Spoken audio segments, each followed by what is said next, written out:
I understand your hesitation, but this merger is essential for both our futures. All the terms are clearly laid out here. Ajit Satyanarayan ಇಂಡಿಯಾದ most respectful ಮತ್ತು influential business man. Bharat corporate ಜಗತ್ತಿನ ರಾಜನಾಗಿದ್ದ. ನೋಡೋಕೆ ಸ್ಫುರದ್ರೂಪಿ.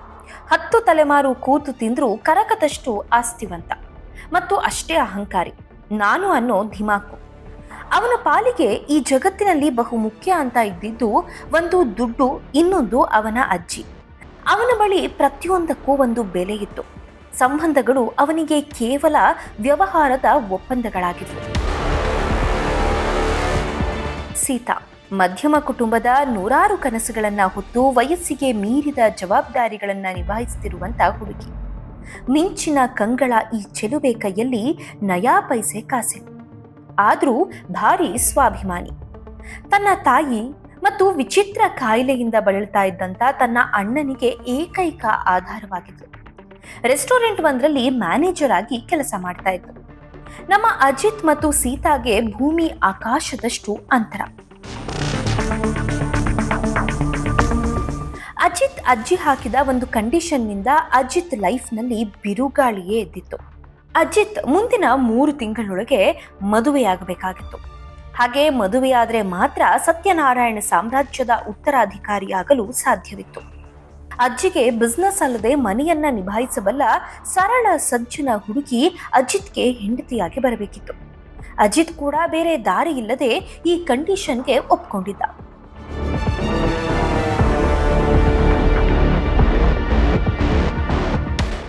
ಒಂದು ದಿನ ಸೀತಾ ತನ್ನ ಅಣ್ಣನ ಚಿಕಿತ್ಸೆಗಾಗಿ ದೊಡ್ಡ ದೊಡ್ಡ ಆಸ್ಪತ್ರೆಗಳ ಕದ ತಟ್ತಾ ಇದ್ಲು.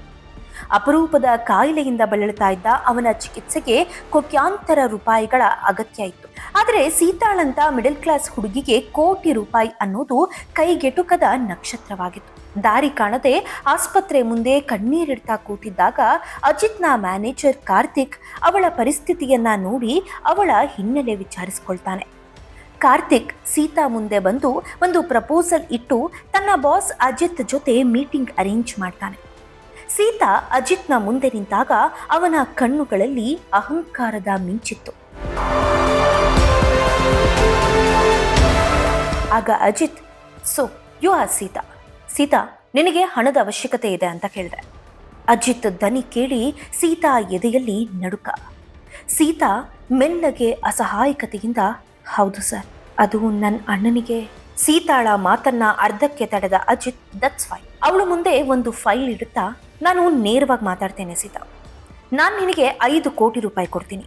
ನಿನ್ನ ಅಣ್ಣನಿಗೆ ಅತ್ಯುತ್ತಮ ಚಿಕಿತ್ಸೆ ಕೊಡಿಸ್ತೀನಿ ಮತ್ತು ನಿನ್ನ ತಾಯಿ ಮತ್ತು ಅಣ್ಣನಿಗೆ ಇರೋದಕ್ಕೆ ಒಳ್ಳೆ ಮನೆಯ ವ್ಯವಸ್ಥೆ ಕೂಡ ಮಾಡ್ತೇನೆ.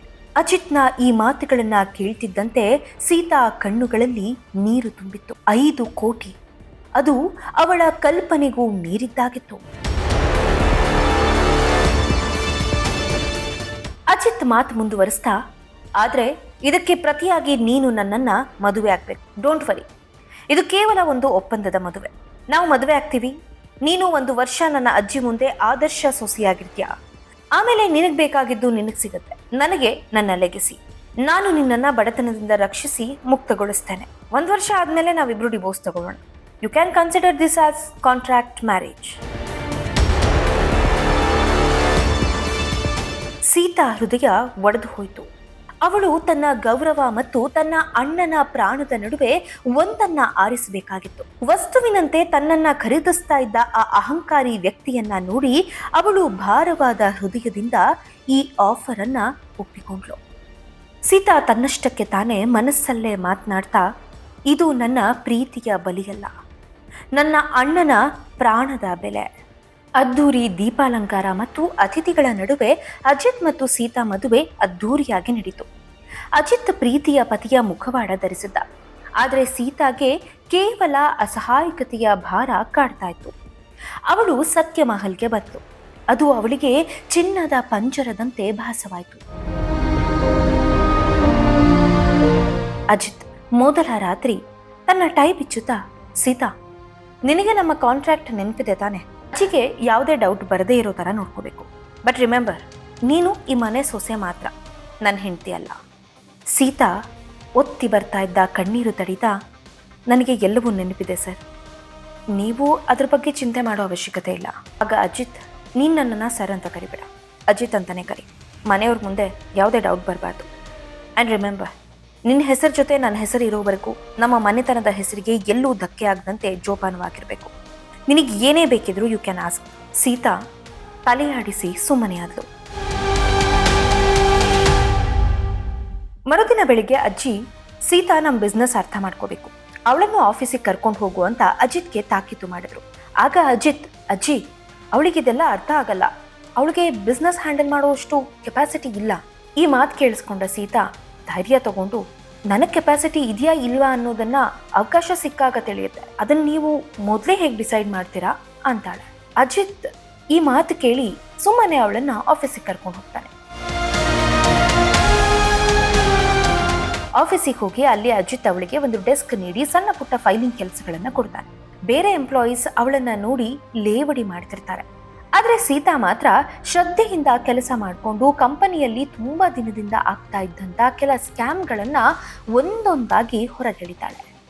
ಅದನ್ನ ನೋಟಿಸ್ ಮಾಡಿ ಅದಕ್ಕೆ ಬೇಕಾದಂತ ಸಾಕ್ಷ್ಯಗಳನ್ನ ಒದಗಿಸಿ ಯಾವ ರೀತಿ ಸ್ಕ್ಯಾಮ್ ಆಗ್ತಾ ಇತ್ತು, ಇದರಿಂದ ಕಂಪನಿಗೆ ಹೇಗೆ ಲಾಸ್ ಆಗ್ತಾ ಇತ್ತು ಅನ್ನೋದನ್ನ ಮುಂದಿಡ್ತಾಳೆ. ಸೀತಾಳ ಕೆಲಸ ನೋಡಿ ಅಜಿತ್ ಸಿಕ್ಕಾಪಟ್ಟೆ ಇಂಪ್ರೆಸ್ ಆಗ್ತಾನೆ. ಸೀತಾಳ ಮುಗ್ಧತೆ, ಪ್ರಾಮಾಣಿಕತೆ ಮುಂದೆ ಅಜಿತ್ನ ಅಹಂಕಾರದ ಗೋಡೆಗಳು ಕುಸಿಯತೊಡಗುತ್ತೆ. ತನ್ನ ಶ್ರೀಮಂತಿಕೆಗಿಂತಲೂ ಅಮೂಲ್ಯವಾದ ಹುಡುಗಿಯನ್ನ ನಾನು ಖರೀದಿಸಿದ್ದೇನೆ ಅನ್ನೋದು ಅವನಿಗೆ ಅರಿವಾಗುತ್ತೆ. ಸೀತಾಳ ಮೇಲೆ ಅಜಿತ್ಗೆ ತನಗೆ ಅರಿವಿಲ್ಲದಂತೆ ಒಲವಾಗುತ್ತೆ. ಅಜಿತ್ ಅವಳಿಗೆ ಹತ್ತಿರವಾಗಲು ಪ್ರಯತ್ನಿಸಿದ. ಆದರೆ ಸೀತಾ ಅವನಿಗೆ ತನ್ನ ಕಾಂಟ್ರಾಕ್ಟ್ ನೆನಪು ಮಾಡಿಕೊಡ್ತಾ ಇದ್ಲು. ನೀವು ನನ್ನ ಪತಿ ಮಾತ್ರ, ನನ್ನ ಮಾಲೀಕರಲ್ಲ, ನನ್ನ ಹೃದಯದ ಮೇಲೆ ನಿಮಗೆ ಯಾವುದೇ ಹಕ್ಕಿಲ್ಲ ಅನ್ನೋ ಮಾತುಗಳನ್ನ ಪದೇ ಪದೇ ಹೇಳ್ತಾ ಇರ್ತಾಳೆ. ಅಜಿತ್ ದುಬಾರಿ ಉಡುಗೊರೆಗಳನ್ನ ತರಲು ಮತ್ತು ಪಾರ್ಟಿಗಳಲ್ಲಿ ಅವಳನ್ನ ರಾಣಿಯಂತೆ ನಡೆಸ್ಕೊಳ್ಳಿಕ್ಕೆ ಶುರು ಮಾಡ್ತಾನೆ. ಆದರೆ ಸೀತಾ ಮಾತ್ರ ಅಜಿತ್ನಿಂದ ದೂರವೇ ಉಳಿಯುವ ಪ್ರಯತ್ನ ಮಾಡಿದ್ಲು. ಒಂದು ಮಳೆಯ ರಾತ್ರಿ ಅವಳು ಕೆಲಸ ಮಾಡ್ತಿರುವಾಗ ಅವಳಿಗೆ ಯಾಕೋ ಸಿಕ್ಕಾಪಟ್ಟೆ ಹುಷಾರಿಲ್ಲದಂತಾಗತ್ತೆ. ಅಜಿತ್ ಅವಳನ್ನ ಸಿಕ್ಕಾಪಟ್ಟೆ ಆರೈಕೆ ಮಾಡ್ತಾನೆ. ಅಜಿತ್, ಸೀತಾ ನೀನೇ ಯಾಕೆ ನೋವು ಕೊಟ್ಕೊಳ್ತಾ ಇದ್ಯಾ? ನಿನಗೆ ಬೇಕಾದ ಎಲ್ಲವೂ ನನ್ನ ಬಳಿ ಇದೆ. ಅದಕ್ಕೆ ಸೀತಾ, ನಿಮ್ಮ ಬಳಿ ಎಲ್ಲ ಇದೆ ಸರ್, ಆದರೆ ನನಗೆ ಬೇಕಾಗಿರೋದಿಲ್ಲ ಗೌರವ ಮತ್ತು ಹೃದಯದಿಂದ ಬರೋ ಪ್ರೀತಿ. ನೀವು ನನ್ನನ್ನು ಖರೀದಿಸಿದ್ದೀರ, ಆ ನೋವು ಯಾವುದೇ ಉಡುಗೊರೆಯಿಂದ ಅಥವಾ ಇನ್ಯಾವುದೋ ಎಕ್ಸ್ಪೆನ್ಸಿವ್ ಗಿಫ್ಟಿಂದ ತುಂಬೋದಕ್ಕೆ ಸಾಧ್ಯನೇ ಇಲ್ಲ ಅಂದ್ಬಿಡ್ತಾಳೆ. ಅಜಿತ್ ಅವಳ ಕೈ ಹಿಡಿದು, ಐ ಆಮ್ ಸಾರಿ ಸೀತಾ, ನನ್ನನ್ನು ಕ್ಷಮಿಸು, ನಾನು ಅಹಂಕಾರಿಯಾಗಿದ್ದೆ. ನೀನು ನನ್ನ ಈ ಆಸ್ತಿ ಸಂಪತ್ತಿಗಿಂತ ಕಡಿಮೆ ಅಂತ ನಾನು ಭಾವಿಸಿದ್ದೆ. ಆದರೆ ಈಗ ನನಗೆ ನನ್ನ ತಪ್ಪಿನ ಅರಿವಾಗಿದೆ ಸೀತಾ. ನಾನು ನಿನ್ನನ್ನು ನಿಜವಾಗಿಯೂ ಪ್ರೀತಿಸ್ತಿದ್ದೀನಿ. ಆ ಒಪ್ಪಂದ ಕಾಂಟ್ರಾಕ್ಟ್ ಎಲ್ಲ ಮರೆತು ಬಿಡು. ನಾವು ಯಾವುದೇ ಥರದ ಡಿವೋರ್ಸ್ ತಗೊಳ್ಳೋದು ಬೇಡ ಸೀತಾ. ಅದಕ್ಕೆ ಸೀತಾ, ಪ್ರೀತಿ, ನಿಮ್ಮ ಅಹಂಕಾರನ ನೀವು ಪ್ರೀತಿಸ್ತೀರಾ, ನಿಮ್ಮ ಆ್ಯಟಿಟ್ಯೂಡ್ನ ಪ್ರೀತಿಸ್ತೀರಾ, ನಿಮ್ಮ ದುಡ್ಡನ್ನು ನೀವು ಪ್ರೀತಿಸ್ತೀರಾ ಅಜಿತ್. ಹಣದಿಂದ ನನ್ನ ಹೃದಯನ ಖರೀದಿಸಬಹುದು ಅಂತಲೇ ನೀವು ಈಗಲೂ ಕೂಡ ಅಂದ್ಕೊಳ್ತಾ ಇದ್ದೀರಾ. ಅದು ಸಾಧ್ಯ ಇಲ್ಲ. ನೇರವಾಗಿ ನಮ್ಮ ನಡುವೆ ಯಾವುದೇ ಪ್ರೀತಿ ಇಲ್ಲ, ನಮ್ಮ ನಡುವೆ ಇರೋದು ಕಾಂಟ್ರಾಕ್ಟ್ ಮಾತ್ರ ಅನ್ನೋದನ್ನ ಅಜಿತ್ ಮುಂದೆ ಕಡ್ಡಿ ತುಂಡು ಮಾಡದಂತೆ ಹೇಳ್ಬಿಡ್ತಾಳೆ. ಅಜಿತ್ ಮತ್ತು ಸೀತಾ ಸಂಬಂಧ ಆಫೀಸ್ನಲ್ಲಿ ಪವರ್ ಕಪಲ್ ಆಗಿ ಮತ್ತೆ ಮನೆಯಲ್ಲಿ ಮೃದುವಾದ ಪ್ರೇಮವಾಗಿ ಬದಲಾಗತೊಡಗುತ್ತೆ. ಆದರೆ ಆಗಲೇ ಅಜಿತ್ನ ಎಕ್ಸ್ ಗರ್ಲ್ ಫ್ರೆಂಡ್ ಅನನ್ಯ ಎಂಟ್ರಿ ಕೊಡ್ತಾಳೆ. ಅಜಿತ್ ಸೀತಾ ಕಾಂಟ್ರಾಕ್ಟ್ ಮದುವೆ ಬಗ್ಗೆ ತಿಳ್ಕೊಂಡು ಈ ವಿಚಾರವನ್ನ ನೇರವಾಗಿ ಅಜಿತ್ ಅಜ್ಜಿಗೆ ತಿಳಿಸ್ತಾಳೆ. ಅಜ್ಜಿ ಅಜಿತ್ ಮುಂದೆ ನಿಂತು, ಅಜಿತ್, ನೀನು ಸುಳ್ಳಿನ ಮೇಲೆ ಈ ಸಂಬಂಧ ಶುರು ಮಾಡಿದ್ಯಾ? ಒಬ್ಬ ಹುಡುಗಿ ಅಸಹಾಯಕತೆಯನ್ನ ಈ ರೀತಿ ಬಳಸ್ಕೊಂಡಿದೀಯಾ? ಸೀತಾಳಂತ ಹುಡುಗಿ ಜೊತೆ ಈ ರೀತಿಯಾಗಿ ನಡ್ಕೊಳ್ಳೋದಕ್ಕೆ ನಿನಗೆ ಹೇಗೆ ಮನ್ಸು ಬಂತು? ಆ ಹುಡುಗಿಗೆ ಅನ್ಯಾಯ ಮಾಡೋದಕ್ಕೆ ನಾನು ಬಿಡೋದಿಲ್ಲ ಅಂತ ಹೇಳಿ ಅಜಿತ್ ಮುಖನೂ ನೋಡದೆ ಅಲ್ಲಿಂದ ಹೊರಟು ಬಿಡ್ತಾರೆ. ಆಗ ಅನನ್ಯ ಸೀತಾಗೆ ಕುತಂತ್ರದಿಂದ ಕೆಲ ವಿಚಾರಗಳನ್ನ ತಿಳಿಸುವ ಪ್ರಯತ್ನ ಮಾಡ್ತಾಳೆ. ಇದು ಹೀಗೆ ಮುಂದುವರೆದ್ರೆ ಅಜಿತ್ ತನ್ನ ಸ್ಥಾನಮಾನ ಮತ್ತೆ ಸಾಮ್ರಾಜ್ಯವನ್ನ ಕಳೆದುಕೊಳ್ತಾನೆ. ಅದಕ್ಕೆಲ್ಲ ನೇರ ಹೊಣೆ ನೀನೇ ಆಗ್ತೀಯ ಸೀತಾ ಅಂತ ಹೇಳಿಬಿಡ್ತಾಳೆ. ಸೀತಾ ಅಳುತ್ತಾ ಇದೆಲ್ಲದರಿಂದ ಹೊರ ಹೋಗುವ ನಿರ್ಧಾರ ಮಾಡ್ತಾಳೆ. ಒಂದು ವೇಳೆ ನಾನು ಇಲ್ಲೇ ಇದ್ರೆ ಅಜಿತ್ ಎಲ್ಲವನ್ನ ಕಳೆದುಕೊಳ್ತಾನೆ. ಅಜಿತ್ ನಿಜವಾದ ಸಂತೋಷ ಇರುವುದು ಅವನ ಸಂಪತ್ತಿನಲ್ಲಿ. ಒಂದ್ ವೇಳೆ ಅದು ಕೈತಪ್ಪಿ ಹೋದ್ರೆ ಅಜಿತ್ಗೆ ಅದನ್ನೆಲ್ಲ ಸಹಿಸಿಕೊಳ್ಳೋಕೆ ಸಾಧ್ಯವಿಲ್ಲ ಅಂತ ಹೇಳಿ ಸೀತಾ ಕಚೇರಿಯಲ್ಲಿ ಅಜಿತ್ಗೆ ನೇರವಾಗಿ ಒಂದು ಪ್ರಪೋಸಲ್ ಇಡ್ತಾಳೆ. ಅಜಿತ್, ನನಗೆ ಡಿವೋರ್ಸ್ ಬೇಕು, ಇನ್ನೇನನ್ನು ಕೇಳೋ ಪರಿಸ್ಥಿತಿಯಲ್ಲಿ ನಾನಿಲ್ಲ, ನನಗೆ ಡಿವೋರ್ಸ್ ಬೇಕೇ ಬೇಕು ಅಂತ ಹಠ ಹಿಡಿದ್ಲು. ಅಜಿತ್ ಪರಿಪರಿಯಾಗಿ ಅರ್ಥ ಮಾಡಿಸೋ ಪ್ರಯತ್ನ ಮಾಡಿದ್ರೂ ಸೀತಾ ಮನಸ್ಸು ಕರಗಲೇ ಇಲ್ಲ. ನನ್ನ ಮೇಲೆ ನಿಮಗೆ ಕಿಂಚಿತ್ತಾದರೂ ಗೌರವವಿದ್ರೆ ದಯವಿಟ್ಟು ನನ್ನನ್ನು ಬಿಟ್ಬಿಡಿ ಅಂತ ಬೇಡಿಕೊಳ್ತಾಳೆ. ಆದರೆ ಈ ಪ್ರಯಾಣದಲ್ಲಿ ಅಜಿತ್ ಮೇಲೆ ಪ್ರಾಣದಷ್ಟು ಪ್ರೀತಿ ಇಟ್ಟಿದ್ಲು ಸೀತಾ. ಸೀತಾ ಅಜಿತ್ ಇಲ್ಲದ ಬದುಕನ್ನ ಕಳೆಯಲು ಪುಟ್ಟ NGO ಒಂದರಲ್ಲಿ ಕೆಲಸಕ್ಕೆ ಸೇರಿದ್ಲು. ಅಜಿತ್ ತನ್ನೆಲ್ಲ ಬಿಸ್ನೆಸ್ ಅನ್ನ ಕಿರಣ್ ಕೈಗಿಟ್ಟು ತಾನು ಸ್ವಲ್ಪ ದಿನ ಎಲ್ಲದರಿಂದ ದೂರ ಇರುವುದಾಗಿ ಹೇಳಿ ಸೀತಾ ಕೆಲಸ ಮಾಡ್ತಾ ಇದ್ದಂತ NGOಗೆ ಫಂಡಿಂಗ್ ಮಾಡಿ ಹೊಸ ಮನುಷ್ಯನಾಗಿ ಸೀತಾ ಮುಂದೆ ಹೋಗಿ ನಿಲ್ತಾನೆ.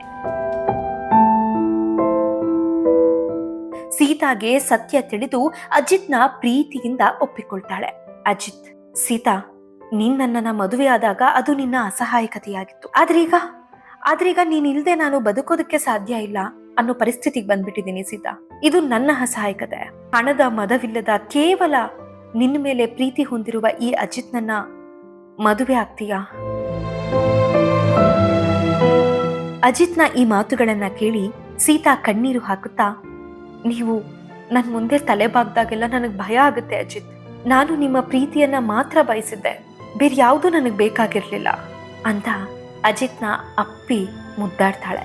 ಅಜಿತ್ ಮತ್ತು ಸೀತಾ ಆ ಸಣ್ಣ ಶಾಲೆಯಲ್ಲೇ ಮರು ಮದುವೆ ಆಗ್ತಾರೆ. ಆದರೆ ಈ ಬಾರಿ ಈ ಮದುವೆಯಲ್ಲಿ ಯಾವುದೇ ಒಪ್ಪಂದವಿರಲಿಲ್ಲ, ಯಾವುದೇ ಬೆಲೆ ಇರಲಿಲ್ಲ. ಅಲ್ಲಿದ್ದದ್ದು ಕೇವಲ ನಿಜವಾದ ಬೆಟ್ಟದಷ್ಟು ಪ್ರೀತಿ. ಅಜಿತ್ ಹಣಕ್ಕಿಂತ ಪ್ರೀತಿಯನ್ನ ಆರಿಸಿಕೊಂಡಿದ್ದನ್ನ ನೋಡಿ ಅಜ್ಜಿಗೂ ಸಿಕ್ಕಾಪಟ್ಟೆ ಖುಷಿಯಾಗತ್ತೆ. ಸತ್ಯನಾರಾಯಣ್ ವಾರಸುದಾರಿಕೆ ಹೇಗಿರಬೇಕು ಅನ್ನುವಂಥ ಕನಸು ಅಜ್ಜಿಯದ್ದಾಗಿತ್ತು, ಅದೇ ರೀತಿಯಾದಂತಹ ಒಂದು ವ್ಯಕ್ತಿತ್ವ ಈಗ ಅಜಿತ್ದಾಗಿತ್ತು. ಹಾಗಾಗಿ ಅಜ್ಜಿ ಆ ಎಲ್ಲ ಜವಾಬ್ದಾರಿಗಳನ್ನ ಅಜಿತ್ಗೆ ಹಿಂತಿರುಗಿಸ್ತಾರೆ. ಅಸಹಾಯಕತೆಯ ಮದುವೆಯಾಗಿ ಆರಂಭವಾದ ಅವರ ಕಥೆ ಒಂದು ಅದ್ಭುತವಾದ ಪ್ರೇಮ ಮಹಾಕಾವ್ಯವಾಗಿ ಕೊನೆಗೊಳ್ಳುತ್ತೆ.